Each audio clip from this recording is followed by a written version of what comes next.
Rich dad couldn't calm his deaf son on the plane, then a stranger's daughter did the impossible. The moment the cabin door sealed shut, little Amir started to scream.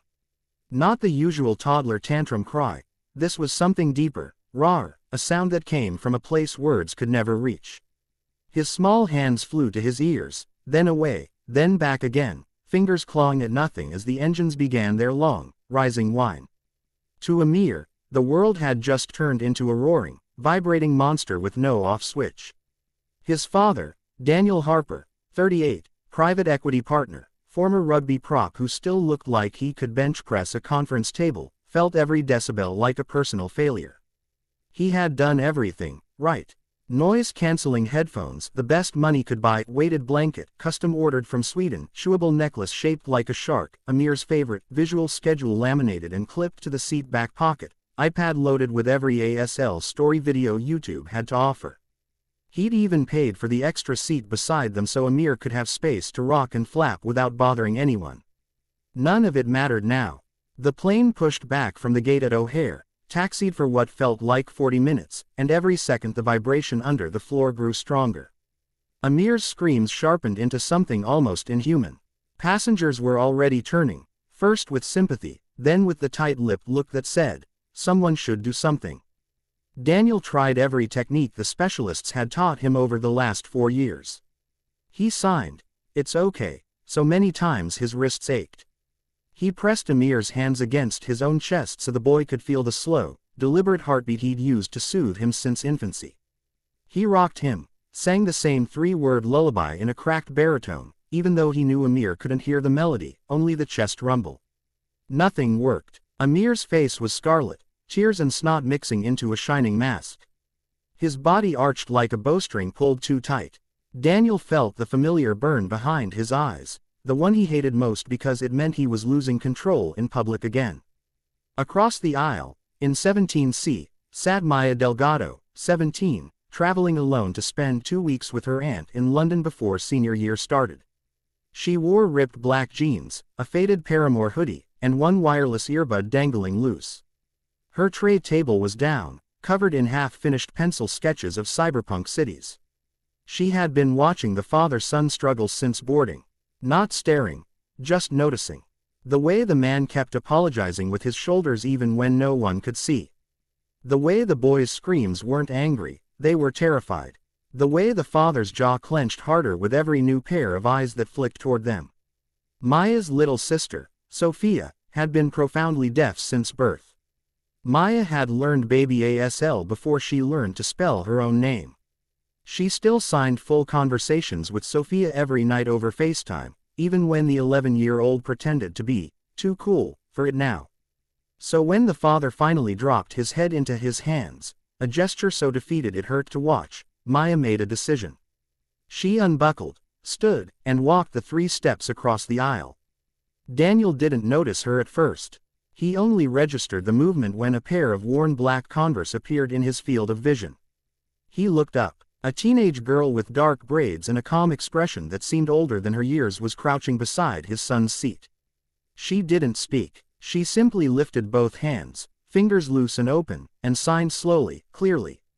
"Hello. My name Maya. I sign." Amir's scream faltered for half a second, just long enough for him to register the movement in his peripheral vision. Maya kept going, small, deliberate signs.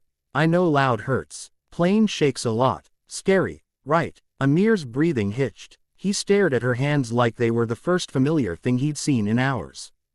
Daniel watched, stunned. Maya reached into her hoodie pocket and pulled out a small, beat-up tin of lip balm, the kind with a mirror inside the lid. She opened it, angled the mirror so Amir could see his own face, then signed. "Look, your face is red like tomato." She made an exaggerated tomato face, cheeks puffed, eyes wide, then pointed at Amir's reflection and signed same. A tiny, shocked hiccup laugh escaped Amir's throat. Maya didn't smile triumphantly. She just nodded like they were sharing a very serious secret, then signed. "Want to see something cool?" She didn't wait for an answer.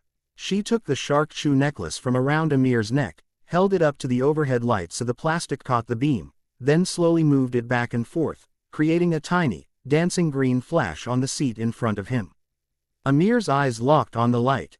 His screams dropped to shuddering whimpers. Maya signed one-handed while the other hand kept the necklace swaying. This is magic shark light. When plane is loud, shark protects you. He dances so monsters stay away. She made the shark dance, faster, then slower, matching the rhythm to Amir's slowing breaths. Daniel realized he had stopped breathing himself. He looked around. Half the cabin was watching. Not with irritation now, but something softer.